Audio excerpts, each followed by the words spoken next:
Meditation today called Sanghanussati, Recollection on the Sangha. Now, this is very similar to loving kindness. The idea of this reflection is to generate joy, is to feel the joy of having arahats in our world, in our history.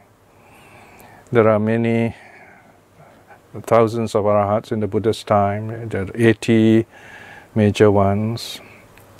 I want you just to sit peacefully, picture in your mind, or at least kind of connect with some of the famous names of these great arahats that you know, like Sariputta, Moggallana, Mahakassapa, and of course Ananda. Ananda became an arahat after the Buddha's passing. Feel the joy that we are living in a time when there are these awakened beings. They are awakened just like the Buddha. This means that any of us too, when we follow the path, we too can awaken just like these great arahats of the Buddha's time.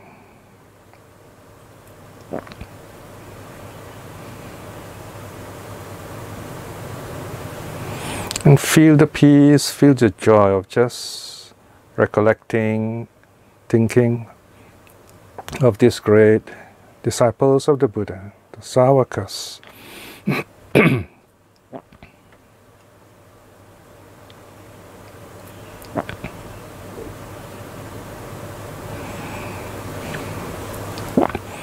Even if we are not arahats, or we are not able to become arahats, it is still possible for us to follow the path when we keep the precepts.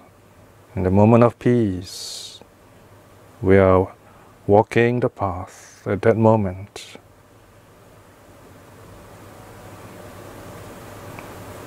And that creates a lot of wonderful, good energy called merits.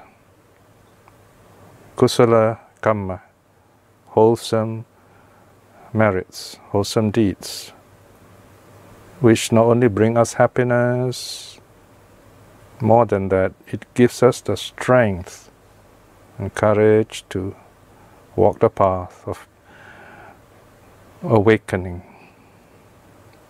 Just like the arahats of the path, the very same path. It's a joy to know this, that we can still walk this path. This path is still there.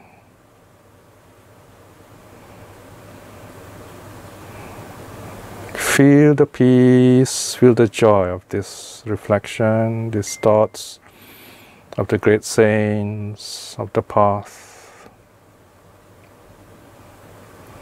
This path is not the place that you go to outside. This path is inside every one of us. When we try our best to keep the precepts, we are walking the path, the inward path. Sometimes we break the precepts unmindfully. Then we reflect why we did this and we correct ourselves. Then we are back on the path.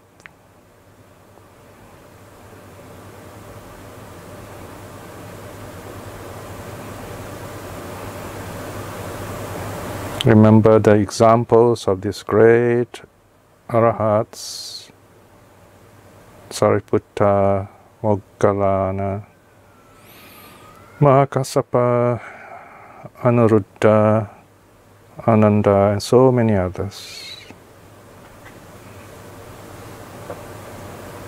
They all renounced the world and found the very same peace that the Buddha himself found. When we, even now, as we close our eyes, we feel that peace.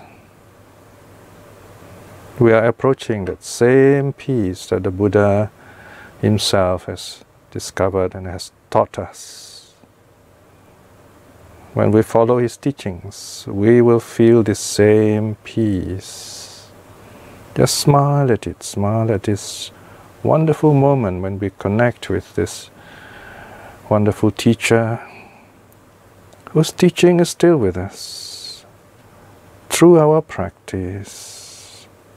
This very moment of peace, of joy. I'm instructing you now, so remember this. You do on your own, you use less words, you feel more peace.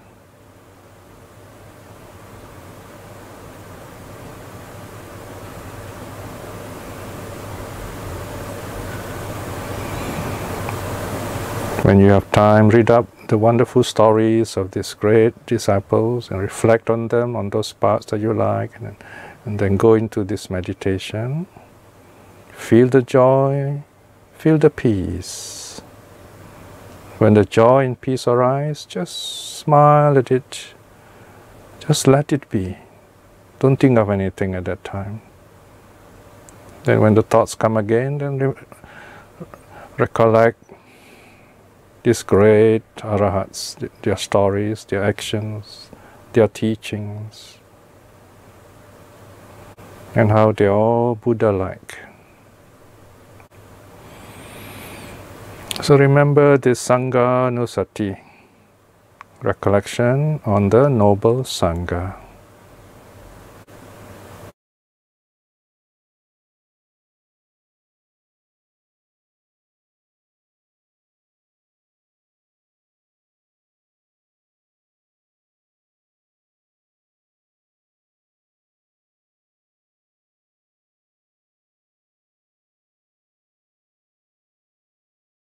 This peace, this joy is always inside you. When you look at it in your quiet moments, it's there. Remember this. And now as we end the sitting, just slowly open your eyes.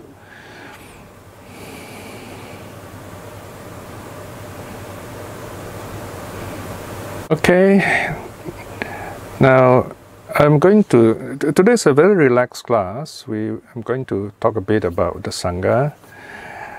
And today we try to relate to our daily life, especially in our present time. Yeah? Okay, so you all can hear me well, clearly enough? Yeah? Okay, good.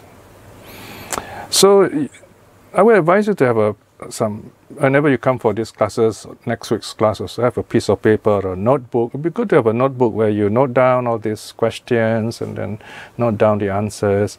Sometimes you may have questions ahead, so note down and you can come and ask. Now, first thing is very important to remember this series is something very new in a sense, you know, because through the initiative of Baba Chan and his wonderful team in Malacca, they have got me back into action, not just that, but on a global scale, to teach all these things.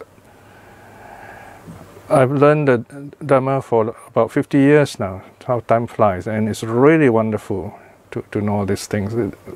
I keep learning new things, even now. So my approach now, after so many decades, is to go back to early Buddhism. I am curious, who is this Buddha? Who is the historical Buddha? What did he teach?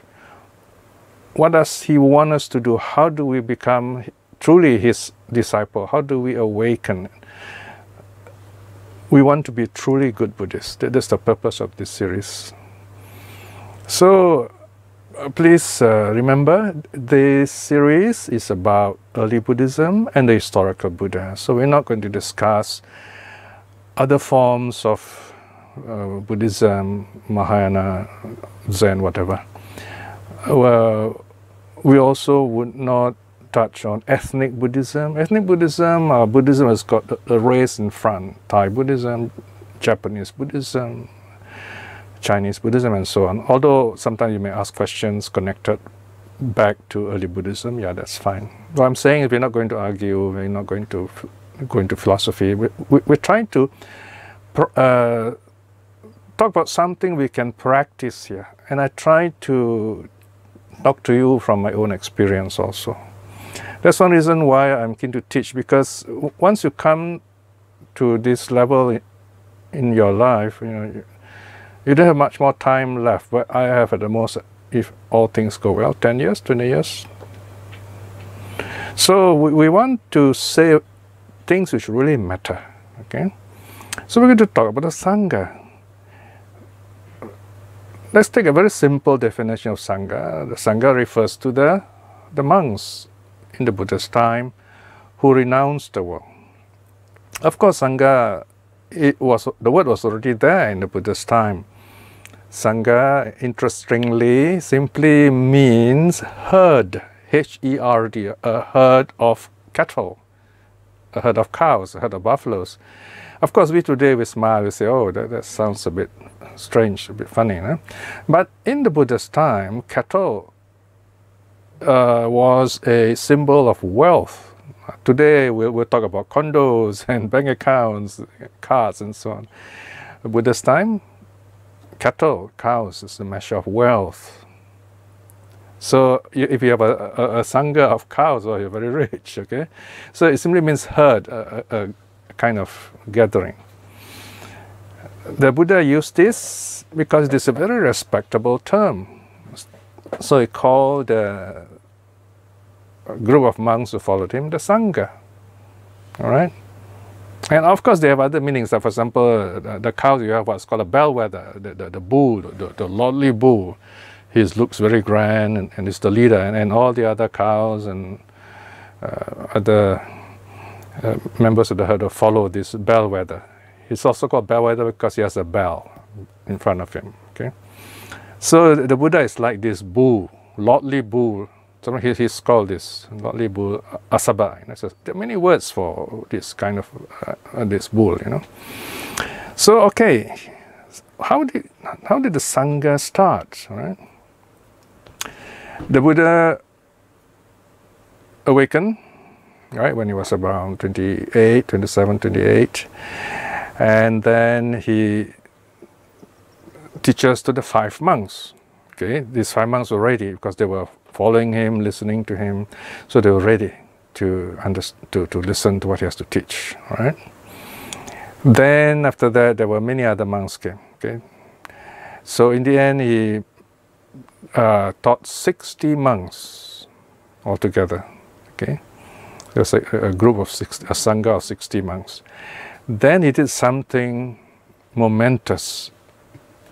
He turned Buddhism, we never used the word Buddhism. He never used the word Buddhism in his time. It is simply called Buddha Sasana, if you like, Buddha's teaching.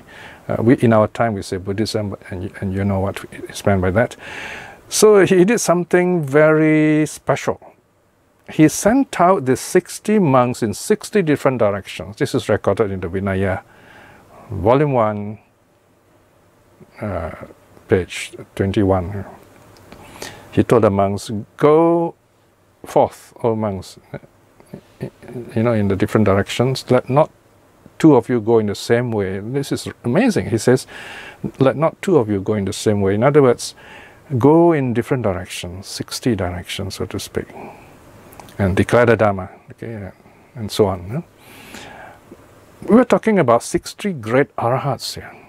Okay, you have the 5 monks, and then all these other great arahats who became enlightened. The Buddha only accepted them after they became arahats.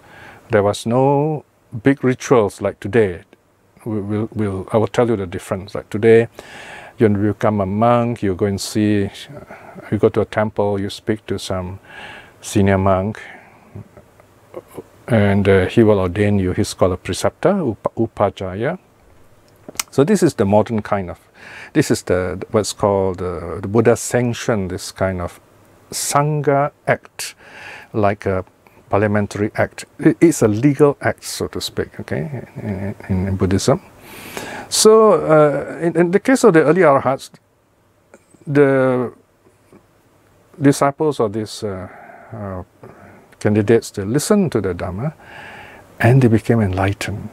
They say, wow, I got it, you know, and became enlightened. Then they say, Blessed Lord, may we go forth, may we become monks.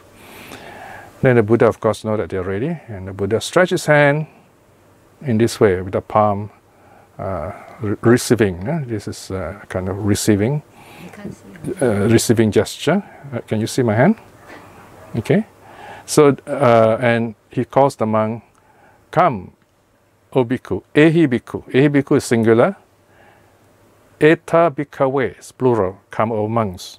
Just by that pronouncement, he becomes, these people become de facto monks, renunciants, because they already attained that state. So the Buddha, by stretching his hand out, recognizes them to be so. The Buddha didn't make them monks. They became monks by their own awakening. And the Buddha accepted them. So this is the Arahat. This is the Sangha we take refuge in. This is the Sangha we reflect on. When we say Saṅghânussati, this is the one. We call it Saṅghânussati. All right? And in Saṅghânussati, we have certain words we reflect on. Okay, this is what I'll be explaining. I won't be going to the suttas. Be quite. You can read them on your own. There's a lot of notes here. So I will explain to you I think there are 6 qualities here. And why? What's meant by those words? Is it 6 or 9? Anyway, here are just the key qualities. Not all the recitation of the the Supatipanno, Bhagavato, Savaka Sangho, that third reflection. The middle part of that reflection, the Sangha is said to be Ahunneyo, Pahunneyo, Dakhinneyo, Anjali Karaneyo, Anuttarang Punya Ketang Lokasa. Right? So these are the words we will reflect on now. Okay. Now, so the Sangha is said to be Ahunneyo. They are worthy of this Ahuna. Now, what is Ahuna? Ahuna refers to the offerings that the Brahmins used to make into balls of rice ball offering, and they make this offering, they throw into the fire, for example. So the Buddha was quite humorous here. He says, why you waste all this good food? Okay, right? Don't do all this worship anymore. Make something practical, worthwhile. Offer these balls of rice to the monks, because these monks, they don't have a job, they don't have money, there are no pockets in the robe, okay? Not in the Buddha's time anyway, okay? So give this rice to the monks.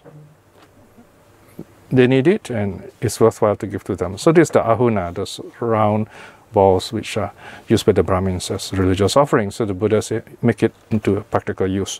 Then you have, next one is Pahunneyo. Pahunneyo is, they're worthy of hospitality. These arahats are worthy of, when they come to our house, we welcome them. We're so happy that they come. This is where you come to a very interesting idea, that why we don't call, today we don't call the monks beggars. They don't come to beg, although sometimes we do use that word. But they don't come and say, oh, please give this poor hungry monk some food. They'll never say that. In fact, when they go on alms round, even today, if you go to Thailand or you go anywhere in Malaysia or Singapore where there is some kind of alms offering, the monks will be very calm. They will kind of, the rule is you look down in front of plow slang. They look down, they don't look around, and they don't say, hi there, how are you, like an election situation. They don't even go around smiling, Of course, nowadays, some people expect them to smile, so they try to smile, but many of them over-smile. I think that's not proper either. But the fact that they are calm and radiant with their alms bowl, that is a sight to see. So, in other words, we're not supposed we don't need to have a personal connection with them. We don't have to have the ego and say, wow, this monk knows me. And you go back to your friends, you know, this monk smiled at me today. That's not the way it works. You go there to join this, you go as a community of Buddhists to offer alms to this spiritual community of practitioners who follow the way of the Arahats. So they walk peacefully, barefoot, barehead, looking down on the in front of them about blouse length, about 45 degrees down. They are not tourists. They are renunciants.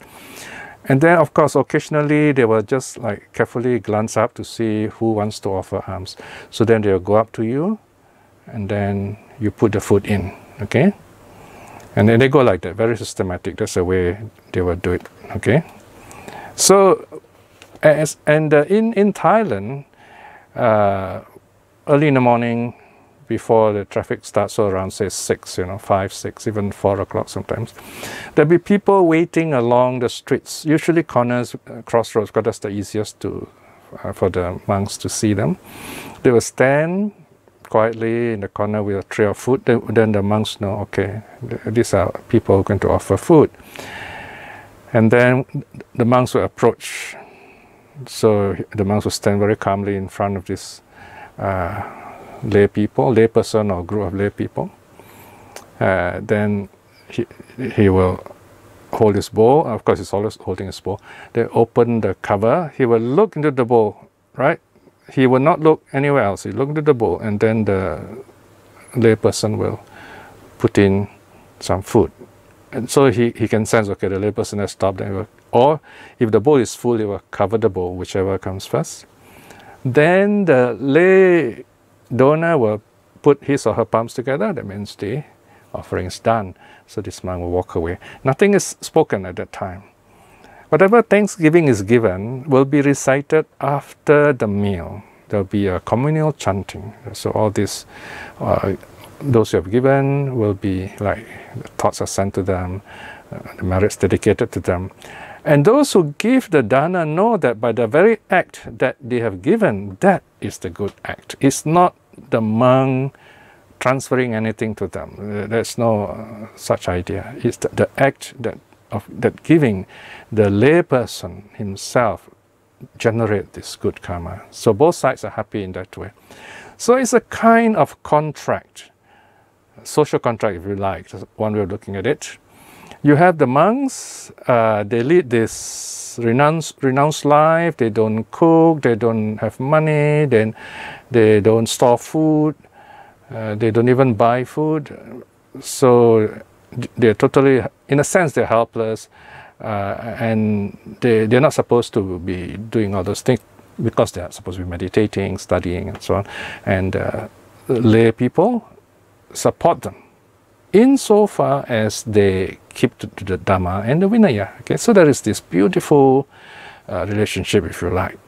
So both sides are happy in that way, right? So this is the original plan, right? The Buddha has given us. So Pahuneyo, we welcome this monk when he comes to our house to offer food. Usually they will come at a time when food is already prepared.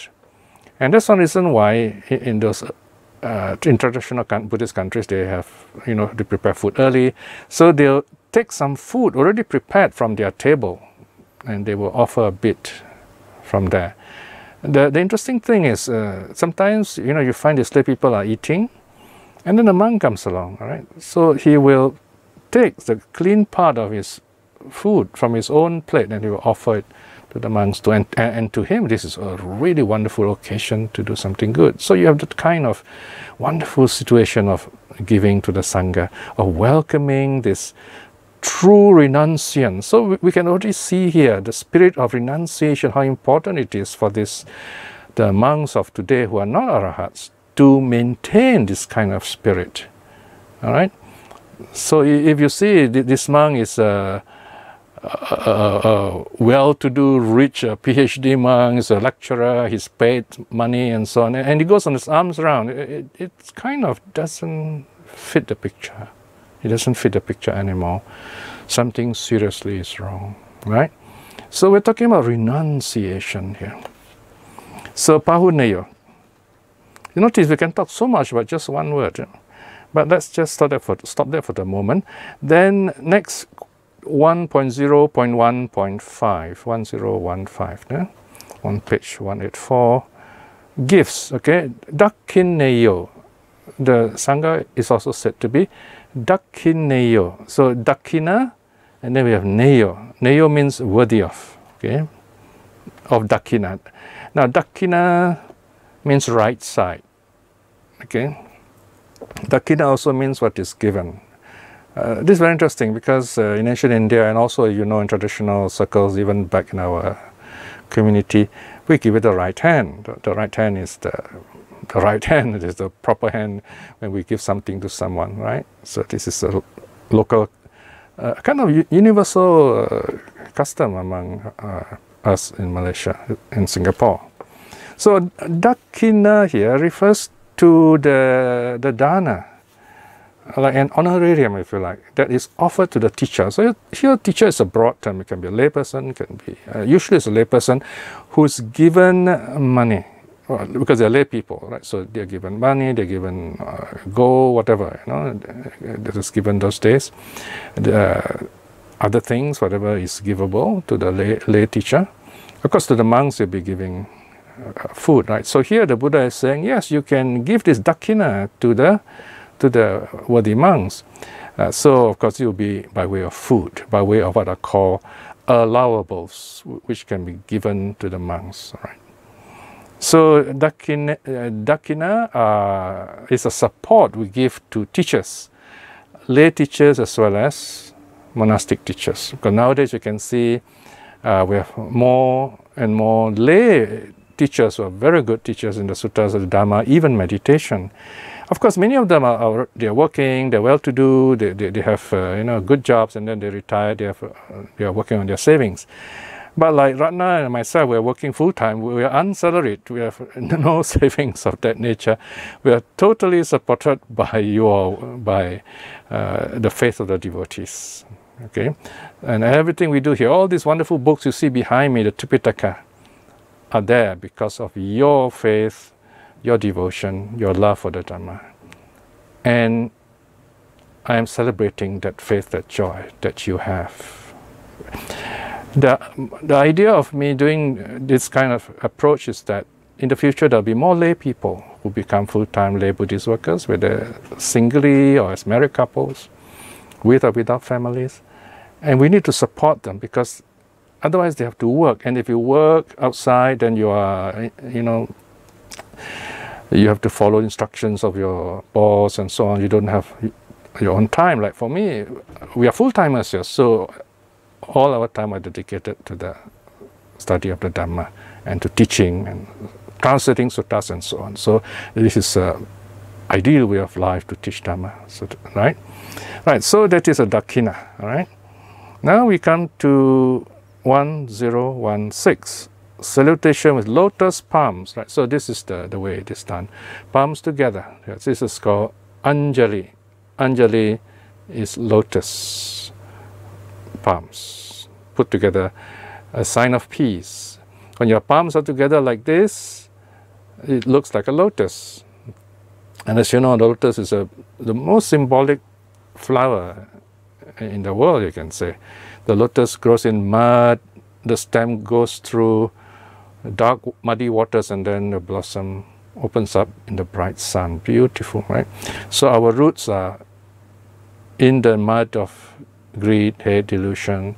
Then we struggle through samsara, the mud of samsara, and then one day when we aspire to stream winning, we reach the path, then we become lotuses, we blossom forth in the bright sun. So that is the symbolism of the lotus palms. So we put our palms together. We also have a slight bow or deep bow, depending on how you respect the other person. This is not a status marker, okay? But sadly, sometimes in VIP circles, it becomes a status marker. You should, in Thai we say why, no? Why is to put his palms together like that. Or you should do it to me first, and so it's not like that. Even adults will put their palms together to children, because the idea is they're telling the children, look, you may be young, but you have this ability to even awaken. So when someone when someone put their palms together to us, they're reminding us we have that ability to keep the precepts, to calm our minds, to awaken. That's the meaning, okay, when you put your palms together. Of course, it has been secularized, and almost the whole of Asia, you know, this is a universal symbol of salutation, of greetings, right? And when you put your palms together like this, you can't hold any weapons, you know, right? If you shake hands, you shake hands with the right hand, but your left hand you can hold a weapon and hit the person, you know, right? So it's not a very fair thing to do. Whereas if you put your palms together, there's no tricks there, right? So this is the Anjali. So the Sangha is worthy of this Anjali, worthy of this outward respect, because they keep to the Vinaya and they follow the Dhamma. Okay? So the last one, 1017, Anuttara Puggala Lokasa.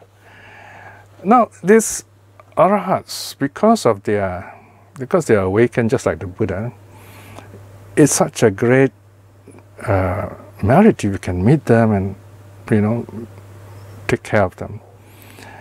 What is it like to be an arahat? Now, you have heard this strange story that if a layman were to become an arahat, he would not last a week. He will die. The reason is simple. He has no more desire, no more craving.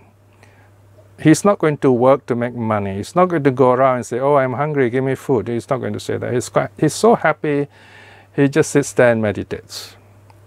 He was a layman. Okay? So if he does that, you can imagine how long can it last, you know, right? 1 week at the most. Maybe a little longer, but no, not very long. If he becomes a monk, he has to follow the rules, the Vinaya rules. He has to go on alms round, he has to take food, he has to teach, he has to study the Vinaya, he has to teach Dhamma, and so on, right?